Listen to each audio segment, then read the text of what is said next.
চোখের জল তুমি অভিমানিত হয়ে না করল না। আমি রাজা বিক্রমকে স্বর্গে যখন আমি কথা দিয়েছি সে কথা পালন করতেই হবে করল না। হাসি মুখে বিদায় দাও স্বামী। আর তুমি তোমাকে আমি কেমন করে বিদায় দেব স্বামী? তোমাকে আমি কেমন করে বিদায় দেব? তুমি বাণিজ্য করতে চলে যাওয়ার পরে ওই বড় দিদি লহনা বড় দিদি লহনা কি করে জানো স্বামী? কি করেছে? বড় দিদি লহনা গো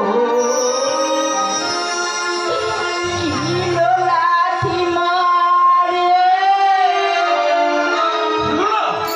ভাদ্র মাসের পাকা তাল গো যেন ঘুমে পড়ে। এই কি করলে না? এ তুমি কি করছো আমার?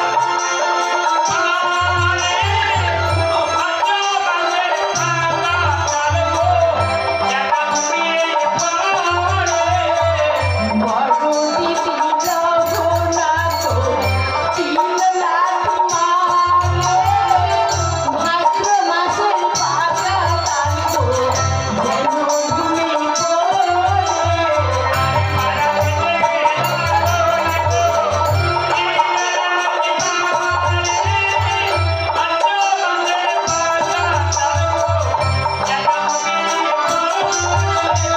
ওই কিলো মারে চুলো ধরে মারে মোর ছিঁড়ে জ্যৈষ্ঠ মাসের ভুয়া নারিকেল যেন ঘুমে পড়ে।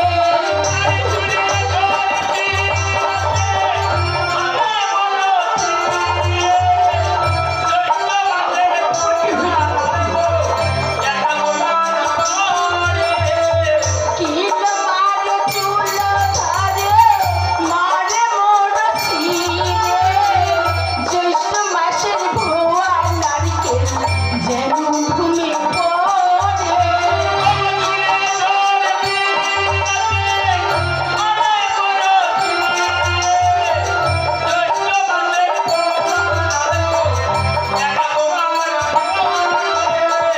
দয়া মায়া নাই দিদি জানে অভাগিন বলে মোরে দয়া মায়া নাই দিদি জানে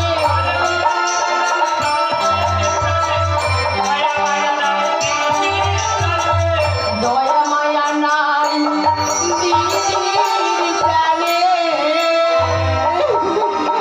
বললো না, তাহলে আমি বাণিজ্যে চলে গেলে তোমার ওপর এত ভাবে তোমার ওপর যে এত প্রশ্ন করে কই আমাকে কোনোদিন ওগো স্বামী, যখন তোমার দিদি যখন এভাবে তোমার ওপর অনাচার সৃষ্টি করে কই আমি যখন বাড়িতে ফিরে এসেছিলাম কই একদিনও তো তুমি আমায় কথা তুমি আমায় ওগো স্বামী, আমি চাইনি স্বামী, আমি চাই না এই ছোটখাটো ব্যাপার নিয়ে আমাদের সংসারে অশান্তি হয়, তাই তো আমি তোমায় কিছু বলিনি স্বামী। সত্যিই বলো, তোমার যে এত ধৈর্য শক্তি আমি ভাবতে পারছি না খোলো না স্বামী, আমি ভাবতে পারছি না। আচ্ছা স্বামী, তুমি যে বাড়িতে যাবে মনস্থ ঠিক করেছো, তুমি কি বড় দিদি লহনার কাছ থেকে বিদায় নিয়েছো স্বামী? হ্যাঁ, তুমি ঠিকই বলেছো খোলো। কই আমি তো তোমার বড় দিদি লহনার কাছে আমি এখন এই সমস্ত কথা কিছুই আমি বলে না খোলো না। তাহলে যাও স্বামী, যাও। বড় দিদি লহনা যদি তোমায় বিদায় দিয়ে দেয় আমিও তোমায় হাসতে হাসতে বিদায় দিয়ে দেবো স্বামী। বেশ, আমিও তোমায় হাসতে হাসতে বিদায় দিয়ে দেবো। তাই হোক খোলো।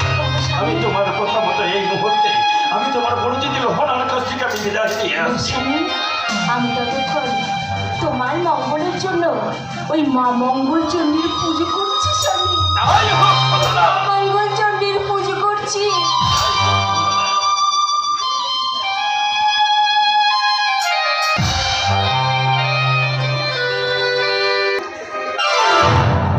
জ্বলছে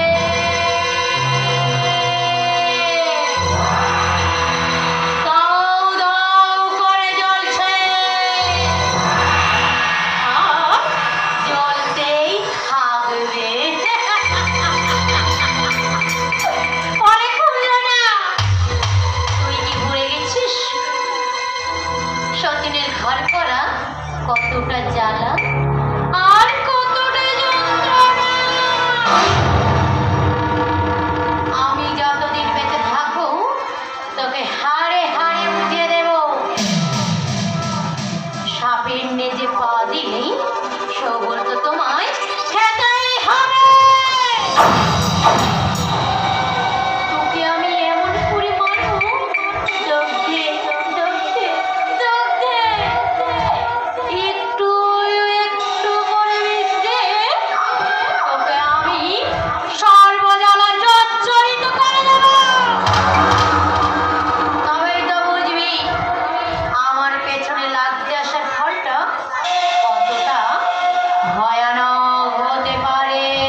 তা আমার জানা নেই।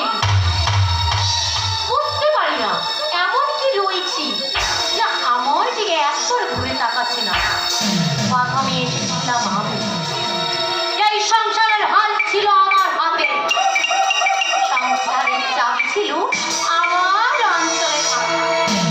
আর তুই কিনা দুদিনের পূজারি, ভাগ্যে বলি স্বর্ণ। আমার থেকে চাবির কোথায়?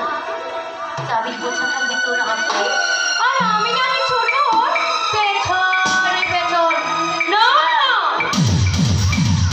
তা কখনো হবে না। না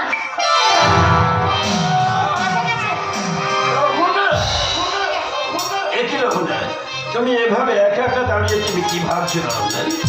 না ভাবছি বলতে স্বামী, আমি ভেবেছিলাম এই কখন তুমি ছোট পক্ষে গেছিল এখন। আর সত্যি তো বলতে আজকালকে তুমি আর আমার দিকে ঘুরে তাকাও না।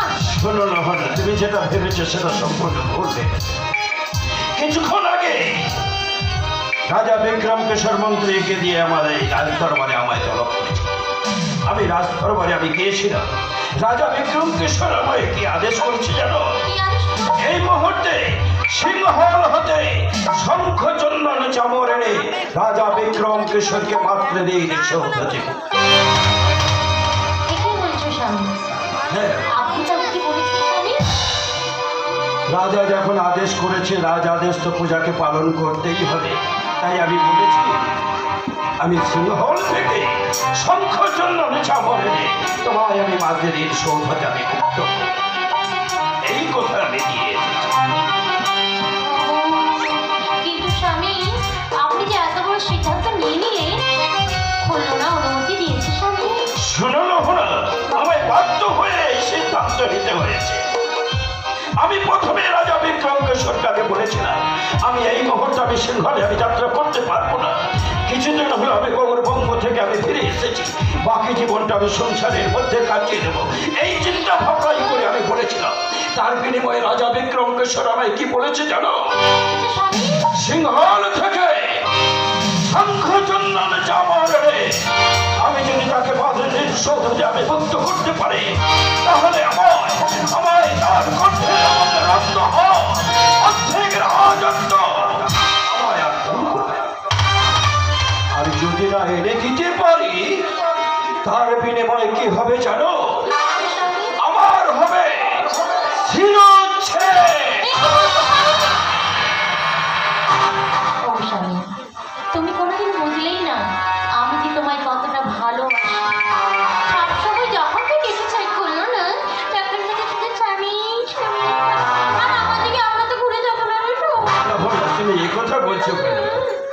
এখন আমি তো তোমায় বড় ভালোবাসি, তাই তো আমি তোমার কাছে আমি ছুটে এসেছি বিদায় নেওয়ার জন্য। না, আমি তো বিদায় দেবো, কিন্তু সুন্দরীকে বিদায় দিয়েছে স্বামী। দেখো রহনা, তুমি আমার প্রথম স্ত্রী বলতে তুমি বলো, তোমার কাছ থেকে আগে বিদায় না নিয়ে আমি কি করে খুলনার কাছ থেকে আমি বিদায় নিতে পারি বলো না?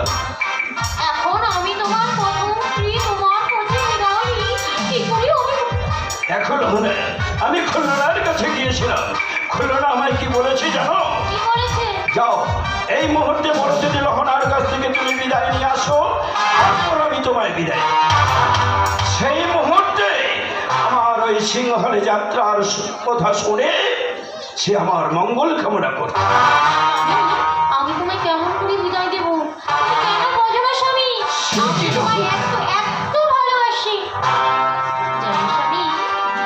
বলো লহনা, তাই তো তোমায় বলতে ইচ্ছে করে বারবার। কি ইচ্ছে করে?